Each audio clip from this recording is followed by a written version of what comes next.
Ustadz. Waalaikumsalam warahmatullahi wabarakatuh. Saya mau bertanya, aurat perempuan yang boleh kelihatan itu wajah sama telapak tangan. Bagaimana ketika ngaji di rumah kalau tidak pakai baju panjang 7/8, bukan gamis, apakah boleh? Ya. Ibu, ya, yang harus menutup aurat itu saat Anda sholat, itu wajib tertutup auratnya. Karena Nabi mengatakan, la yaqbalullahu sholata haidhin illa bikhimar. Tidak sah sholat wanita yang sudah baligh kecuali dia harus menutup auratnya. Jadi menutup aurat bagi perempuan itu merupakan sesuatu yang harus dilakukan, bahkan menjadi bagian dari persyaratan sahnya sholat. Ya, sholat. Bagaimana dengan baca Quran? Tidak ada aturan menutup aurat seperti sholat. Jadi Anda misalnya ya pakai baju yang apa tadi ya 7/8 ya, saya nggak paham, panjang. Kalau tidak pakai hijab, baju 7/8 ya oke. Jadi kalau Anda misalnya pakai baju rumahan lah ya, pakai baju rumahan karena di rumah kan ada suami dan anak-anak ya. Misalnya baju Anda ya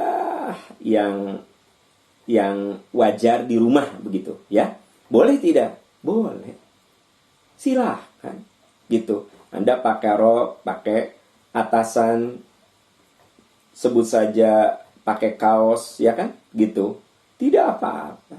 Kenapa? Karena membaca Quran itu tidak ada persyaratan seperti sholat menutup aurat gitu, baca Quran itu ya. Tapi ada juga yang Pak saya mah asa tersopannya, asa nggak sopan. Saya baca Quran, meni pakai baju rumahan, saya mah suka pakai mukena. Ya itu silahkan, namanya takzim, mengagungkan, ya, mengagungkan. Tapi intinya kan, inti masalahnya adalah bahwa membaca Quran itu tidak ada keharusan menutup aurat seperti sholat, gitu intinya. Itu intinya, bahwa Anda lebih senang baca Quran pakai mukena, ya afdol gitu ya. Tapi Anda pakai baju rumahan biasa, nggak apa-apa begitu.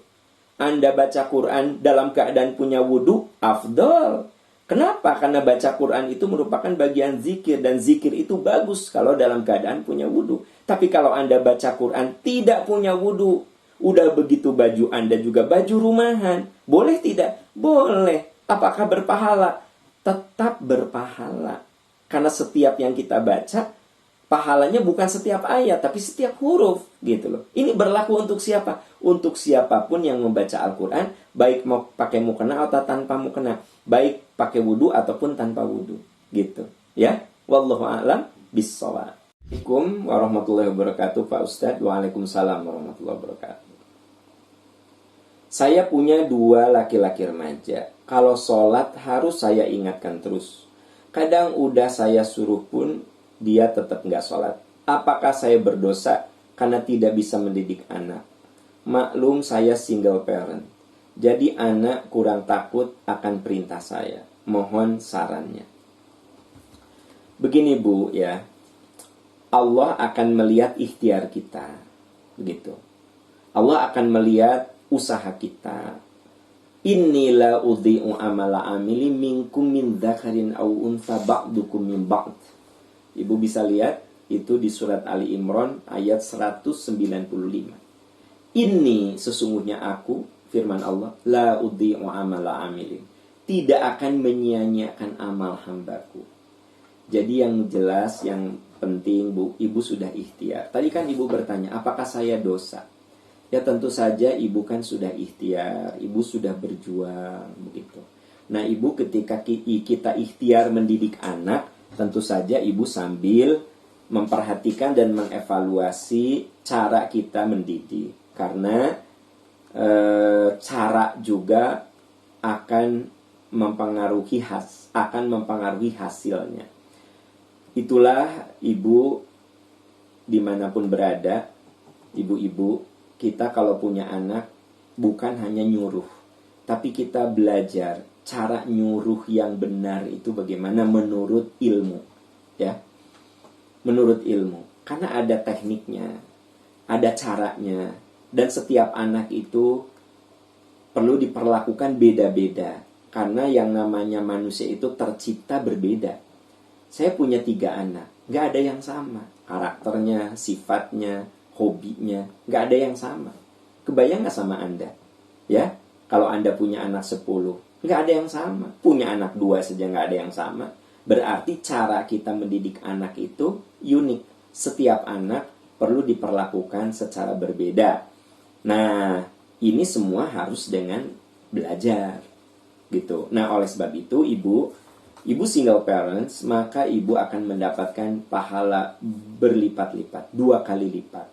Karena bagian yang harus dilakukan oleh suami, ibu ambil alih. Berarti sungguh ibu punya amalan yang luar biasa. Jadi bagi Anda yang posisinya sebagai single parents, percayalah Anda mendapatkan 2 kali lipat pahala dibanding orang-orang yang normal. Ya, ada suami, ada ayah, ada ibu, ada anak, itu kan normal. Suami, istri, anak, itu kan normal, kan gitu. Nah, ada juga yang istrinya tidak ada, dia urus anaknya. Atau suaminya tidak ada, dia urus anaknya. Nah, itu pahalanya 2 kali lipat. Nah, yang paling harus diperhatikan adalah ketika kita menyuruh, ketika kita membiasakan, sekali lagi, ibu harus banyak mendengar kajian-kajian psikologi anak, psikologi remaja.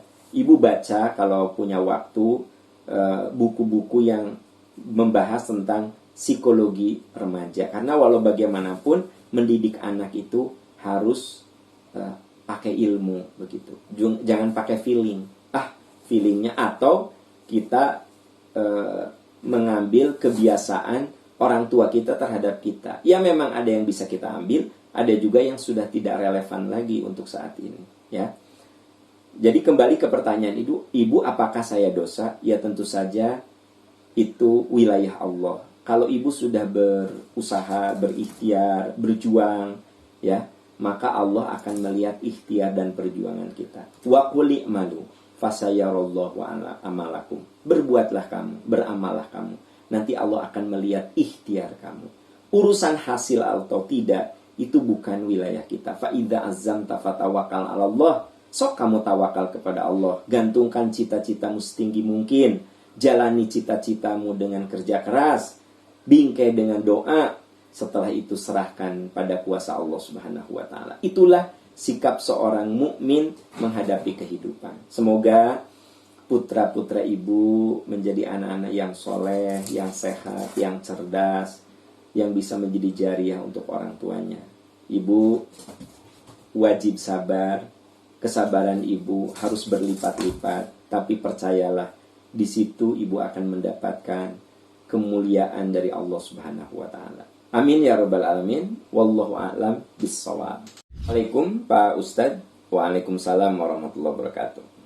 Bagaimana cara malaikat mencabut nyawa seseorang bisa dikatakan lembut atau kasar, sedangkan kita sudah berusaha untuk melakukan ibadah dengan baik, walau belum dikatakan sempurna. Jazakumullah khair. Ya, sahabat-sahabat, ya, saya sampaikan bahwa menurut surat An-Nazi'at, malaikat pencabut nyawa itu ada 2 tipe. Wan-nazi'ati gharqa, wan-nasyitati nashta. Demi malaikat yang mencabut nyawa dengan kasar, dan demi malaikat yang mencabut nyawa dengan lembut. Jadi 2, sahabat-sahabat sekalian. Ada yang mencabut nyawa itu kasar. Jadi kalau dicabut tuh kasar begitu. Tapi ada juga yang pelan-pelan. Kalau kita gendong bayi, kan kita penuh kelembutan, kan gitu. Kalau ibu ngusapin kepala anak, itu kan dengan penuh kelembutan. Jadi isyarat cinta dan marah, gitu. Jadi kalau di dalam Al-Quran dikatakan demi malaikat yang mencabut nyawa dengan lembut dan yang kasar, berarti malaikat itu ada yang mencabut nyawa dengan penuh kasih sayang, Dan ada juga malaikat yang mencabut nyawa dengan marah, ya, dengan kasar. Nah, apakah nanti kita dicabut nyawa oleh malaikat yang lembut ataukah malaikat yang kasar? Tergantung amalan-amalan kita sekarang ini. Jadi ibu, yang penting kita sudah ikhtiar beramal. Itu yang penting. Karena apa? Yang Allah lihat itu kan ikhtiar, usaha. I'malu ala ma tutiqun. Lakukan semampu kamu. Fa innallaha la yamallu hatta tamal. Kamu tidak akan bosan. Allah tidak akan bosan sebelum kamu bosan. Wa anna ahabbal a'mal adwamu hawain qalla. Amal yang paling Allah suka yang istiqomah. Jadi yang penting ibu ada konsistensi, istiqomah, ya kan? Begitu. Kemudian yang tidak boleh dilupakan, saat kita beramal jangan kita rusak. Amal-amal kita tuh jangan kita rusak. Ya ayyuhalladzina amanu atiullaha wa atiur rasul wala tubtilu a'malakum. Hei orang yang beriman, taatlah kamu kepada Allah dan Rasul, dan jangan kamu rusak amalmu itu. Jangan kamu rusak. Lalu amal kita dirusak dengan apa? Ada lagi ayat lain. Ya ayyuhalladzina amanu la tubtilu shadaqatikum bil manni wal adha. Hai orang yang beriman, kalau kamu sudah beramal, jangan kamu hancurkan, luluhkan amalmu itu dengan pamer atau menyakiti orang yang kamu tolong. Hati-hati, jangan sampai kita begitu rajin memamerkan amal, bisi amal kita hancur dengan ulah yang kita lakukan. Allah menyebutkan di surat Al-Baqarah, ya, jangan kamu rusak amalmu bil manni wal adza, dengan pamer, ya. Tidak perlu begitu. Anda sudah 5 juz itu ditulis di status. Alhamdulillah, teman-teman, saya sudah 5 juz loh. Pertanyaan saya, apa perlu nggak sih Anda menuliskan status di FB Anda, di IG Anda, di medsos Anda, bahwa Anda sudah menamatkan 5 juz? Pertanyaan saya, perlu nggak? Gitu, ya.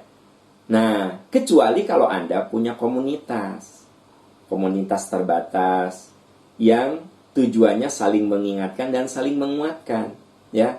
Ani, kamu udah 5 juz belum?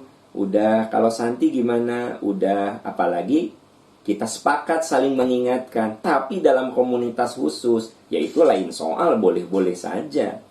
Kamu udah berapa juz? Wallahu a'lam. Kan nggak begitu kan? Kamu udah berapa juz? Ya saya baru 2 juz. Kan gitu. Tujuannya apa? Membangun komunitas untuk kesolehan. Tapi kan ada yang tidak dalam sebuah komunitas. Dia upload secara umum. Ya kan? Begitu. Alhamdulillah sudah khotam. Alhamdulillah. Memang sih ada kata-kata alhamdulillah. Di Al-Baqarah Allah mengatakan la tubtilu shadaqatikum bil manni wal adha. Nah, pertanyaannya kan bagaimana agar malaikat yang mencabut nyawa itu lembut? Ya, kisah isi hidup dengan amal. Tapi jangan lupa, amal itu jangan sampai dirusak, ya kan? Gitu. Kemudian perlu diketahui bahwa kita akan dicabut nyawa oleh malakul maut yang kasar apabila kita banyak berbuat zolim. Jadi jangan salah loh, kezoliman terhadap orang itu bisa menyebabkan syakaratul maut kita lebih sakit dari keumuman orang. Kan yang namanya syakaratul maut itu sakit. Wal taffatus saqu bisaq ila rabbika yauma idzinil masaq. Ya, dalam surat Al-Qiyamah. Wal taffatus saqu bisaq, dan betis kiri betis kanan bertaut.